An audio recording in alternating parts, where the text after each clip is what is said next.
Ada yang menarik dari pengakuan Paula Verhoeven saat menjadi tamu di podcast Curhat Bang Denny Sumargo. Paula mengungkapkan sebelum menikah mereka tidak pernah bertengkar, tapi keadaan berubah setelah mereka menikah. Paula buka suara alasan keretakan rumah tangganya karena dirinya dan Baim punya kepribadian yang dominan atau sering disebut kepribadian alfa. Paula juga membeberkan gaya komunikasi mereka yang berbeda, seperti cara pengambilan keputusan dan cara penyelesaian konflik rumah tangga. Yang jadi pertanyaan, apakah benar wanita dengan kepribadian alfa setelah menikah susah berkompromi sama suaminya? Nonton sampai habis videonya, biar tidak sesat di tengah jalan. Meski wanita alfa punya karakteristik yang kuat, tapi setelah menikah dia berusaha menjaga keseimbangan rumah tangganya.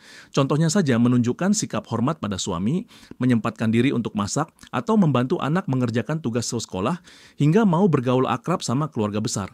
Karena wanita alfa punya kecenderungan membangun relasi hubungan yang sifatnya setara. Istilahnya dia menjadikan suaminya sebagai tempat bertukar ide dan pikiran. Wanita alfa bukanlah tipe wanita yang selalu minta diturutin atau diladenin setiap perkataannya. Ini sebabnya wanita alfa selalu memilih pria yang punya rasa percaya diri, pria yang punya self-respect dalam hidupnya, bukan pria yang masih insecure sama hidupnya, karena wanita alfa tidak suka sama pria yang terlalu posesif dan pencemburu. Saat wanita alfa menjadi seorang istri, dia tidak akan bertindak gegabah, cuma nurutin emosi sesaat.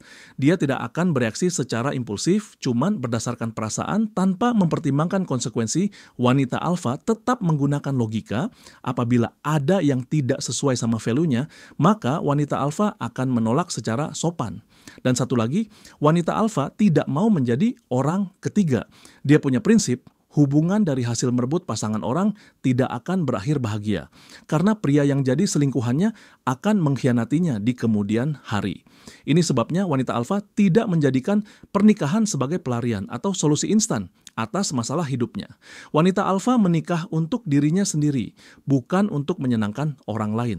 Karena wanita alfa sadar yang menjalani pernikahan adalah dirinya sendiri, bukan orang lain. Dengan kata lain, wanita alfa menikah bukan karena alasan terburu-buru.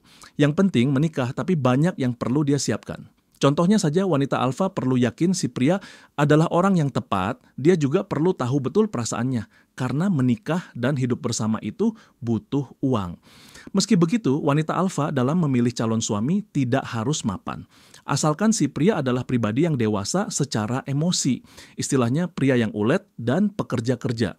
Ini sebabnya wanita alfa tidak menyukai pria yang masih punya sifat destruktif, pria yang masih emosional, dan punya insecurity yang tinggi. Karena bagi wanita alfa, sifat seperti itu tidak bisa dia toleransi. Karena menikah sama pria yang salah, cuma bikin hidup makin menderita daripada tidak menikah. Permasalahan wanita alfa menikah sama pria alfa apabila terjadi perceraian karena adanya kompetisi power dan keduanya saling mendominasi dalam rumah tangganya. Rise like tall buildings as the chemicals that take us higher.